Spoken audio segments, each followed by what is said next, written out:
पुढे परशुरामांची आई रेणुका ही पाणी आणण्यासाठी नदीवर गेली असताना तिने गंधर्वराज चित्ररथीस अप्सरा सोबत जलविहार करताना पाहिले आणि जलविहार करत असताना स्त्री पुरुष राजा आणि त्यांची पत्नी तिचे मन विचलित झाल्यामुळे ती काही काळ नदीवरच थांबली. काही वेळानंतर ती भानावर येते आणि लगबगीने आपल्या आश्रमामध्ये येते. तिच्या हालचालीवरून जमदग्नी ऋषींनी आपल्या अंतरदृष्टीने तिच्या मनातील हालचाल ओळखली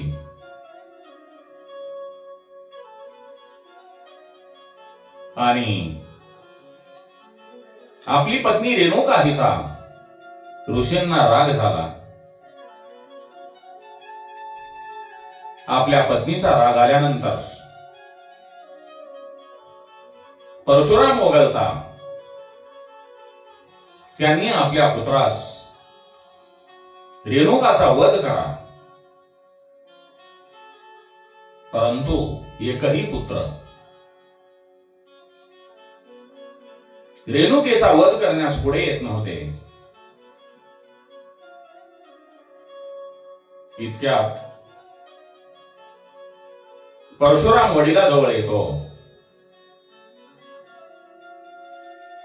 परशुरामाला पाहताच जमदग्नी ऋषी परशुरामाला सांगतात, हे परशुराम,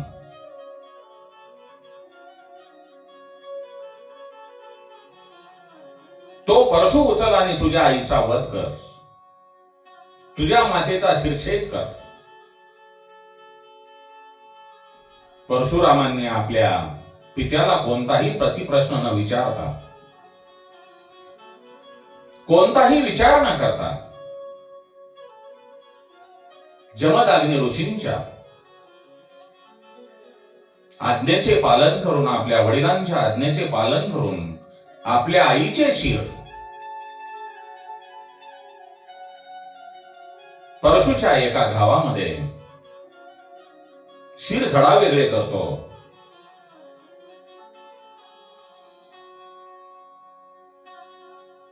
रेणुका मातेंचे शिर धडा वेगळे झाल्यानंतर जमदग्नी ऋषी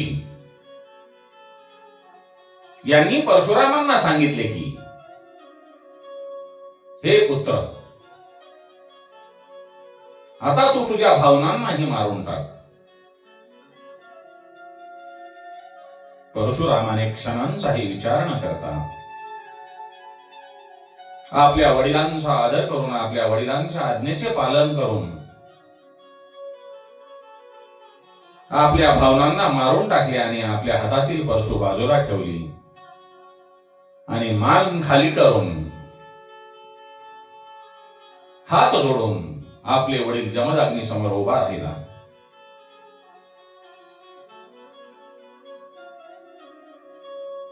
आपली पत्नी आणि मुले रक्ताने माखलेली पाहून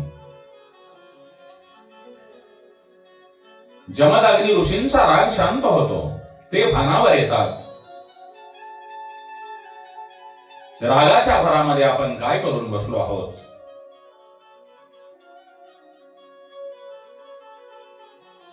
असे त्यांच्या ज्या वेळेला मनात येते आणि ते मग परशुरामाकडे पाहतात, तर परशुरामजी हे जमिनीवर नजर खिळवून उभ्या असलेल्या परशुरामाला पाहून जमदग्नी ऋषी परशुरामांना म्हणतात, हे बाळ, हे परशुराम,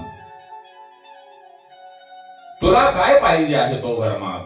तेव्हा क्षणाचाही विलंब न करता तो आपल्या वडिलांना, आपल्या पित्यांना म्हणतात, हे पिताश्री, माझी आई रेणुका माता आणि माझ्या बांधवांना पुन्हा जिवंत करा आणि जिवंत केल्यानंतर माझ्या हातून जो त्यांचा वध झालेला आहे त्यांचे त्यांना स्मरण होऊ देऊ नका. आपला पुत्र खरोखरच धन्य आहे. आपली आज्ञा पाळण्यासाठी काही वेळापूर्वी कर्तव्य कठोर झालेले आहे. परशुरामाचे मात्र प्रेमही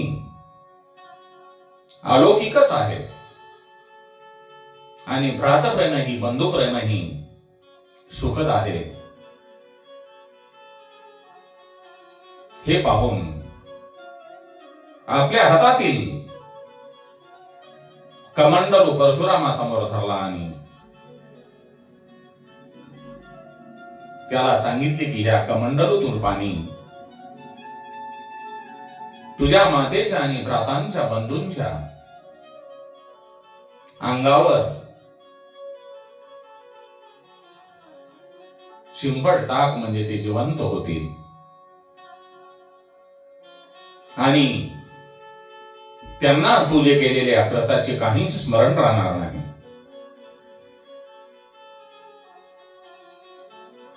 सहस्र अर्जुनांचा वध केल्यामुळे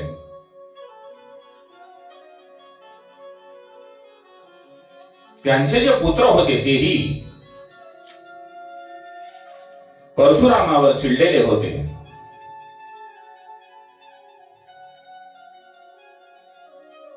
परशुरामाबरोबर समोरासमोर युद्ध करण्याचे धाडस कोणामध्येही नव्हते. परशुराम आणि त्यांचे बंधू आश्रमामध्ये नसताना सहस्र अर्जुनांचे 10-12 पुत्र गपचिप जमदग्नी ऋषींच्या आश्रमामध्ये आले आणि त्यांनी ऋषी ध्यानस्थ बसलेले असताना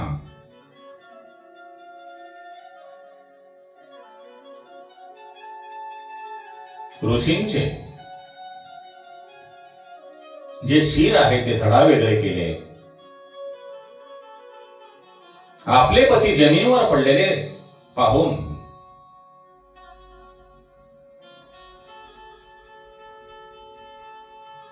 रेणुका माता ही जमिनीवर कोसळते आणि आपला मुलगा परशुराम यांचा धावा करू लागते.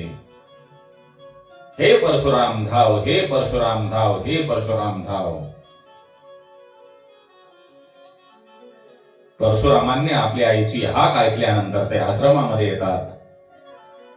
आपल्या वडिलांचे शरीर हे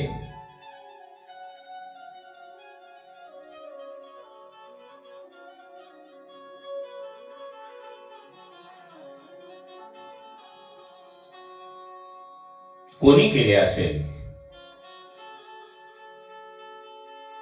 इतके पाशवी जे कृत्य आहे ते पाहून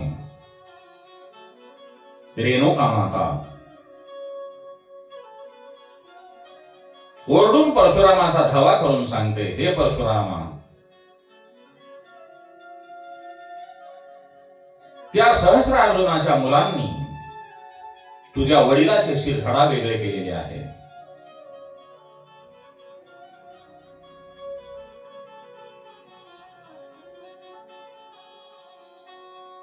त्यांचा तू बदला घे. धर्माने वागणाऱ्या आणि धर्माने राहणाऱ्या तुझ्या वडिलांचा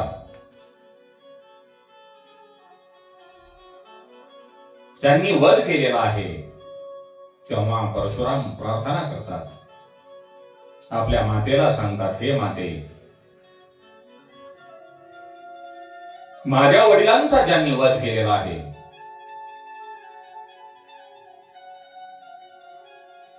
त्यांचा तर मी वध करीनच, परंतु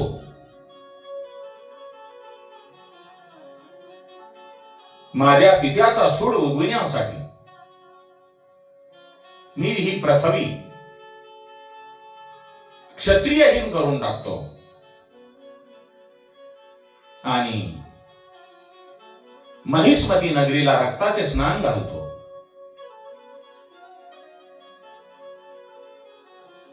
परशुराम आपल्या बांधवांना सांगतो, तुम्ही आता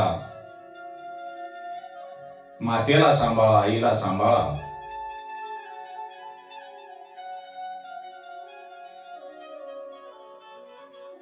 मी येईपर्यंत आपल्या वडिलांचा देह सुरक्षित ठेवा. परशुरामाने केलेली प्रतिज्ञा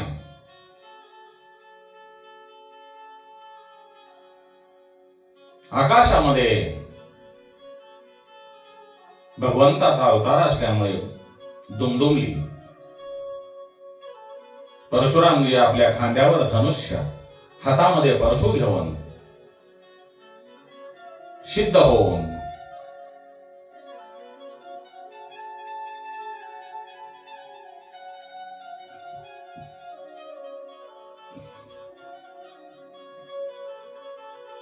युद्धासाठी ज्या वेळेला बाहेर पडतात त्यावेळेला भगवान श्री हरिनारायण आपली जी शक्ती आहे ते परशुरामांच्या हृदयामध्ये स्थापित करतात. परशुरामांच्या हृदयातून साक्षात्काराची जाणीव उठते. तोच साक्षात्कार त्यांच्या चेहऱ्यावरून, तेजस्वी स्वरूपावरून प्रकट होतो. ऋषिक ऋषींनी, त्यांच्या आजोबांनी चरु मंत्रामध्ये आव्हान केलेली सृष्टी संवारिणी शक्ती, वैष्णवी शक्ती प्रत्यक्षात परशुरामांच्या शरीरामध्ये येऊन ठेपते.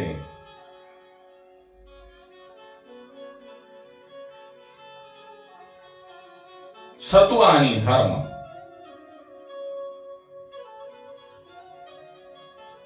यांचे प्रतीक असलेल्या जमदग्नी ऋषींच्या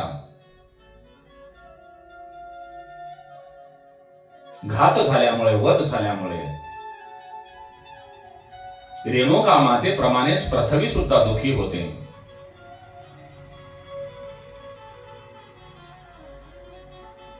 परशुरामांच्या क्रोधांचा आविष्कार त्याच्या चालण्यातून येत होता.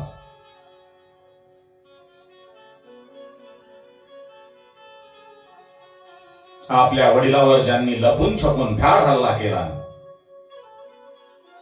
आणि वडिलांना मारले ते लोक विजयोत्सव साजरे करत असताना जमदग्नी ऋषींचे शिर हे भाल्याच्या टोकावर ठेवून विजय चिन्ह मानून उंचावर नेऊन लावले होते आणि विजयोत्सव साजरा करत असताना ज्या वेळेला परशुरामांनी ठोकलेली आरोळी त्यांच्या कानावर पडते तेव्हा महिष्मती नगरी थरथरते, घाबरते.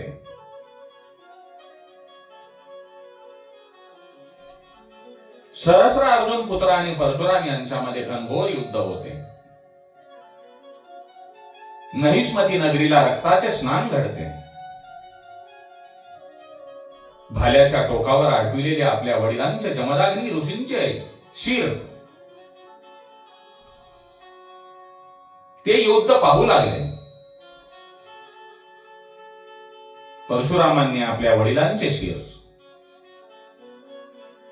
भाल्याच्या टोकावरून खाली उतरून आपल्या मस्तकाला लावले आणि तो ते मस्तक घेऊन आश्रमामध्ये परत आला आणि ते मस्तक जमदग्नी ऋषींच्या धडाला लावले.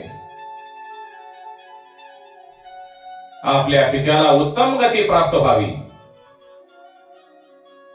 म्हणून त्याने यज्ञ केला. म्हणून जमदग्नी ऋषींना सप्तर्षी मध्ये स्थान मिळाले.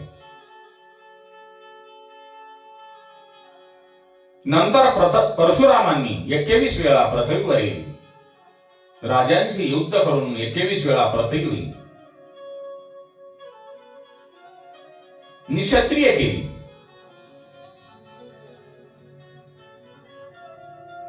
आणि राजांचा वंश पृथ्वीवरील नष्ट करून संपूर्ण पृथ्वीचे राज्य कशपुरुषींना दान केले आणि परशुरामजी हे महेंद्र पर्वतावर तपश्चर्येसाठी निघून गेले.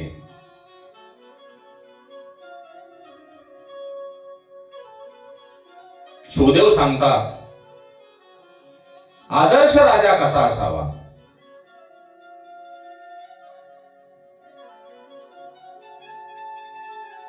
याचे उत्तम उदाहरण भगवंतानी श्रीराम अवतारामध्ये दाखवून दिलेले आहे. त्यावेळी परशुरामांची आणि श्रीरामांची जेव्हा भेट होते तेव्हा परशुरामांच्या वैष्णवी शक्तीने मर्यादा पुरुषोत्तम भगवान श्रीरामांच्या शरीरामध्ये प्रवेश केलेला असतो. म्हणून आदर्श राजा हा प्रभू रामचंद्रासारखा असावा.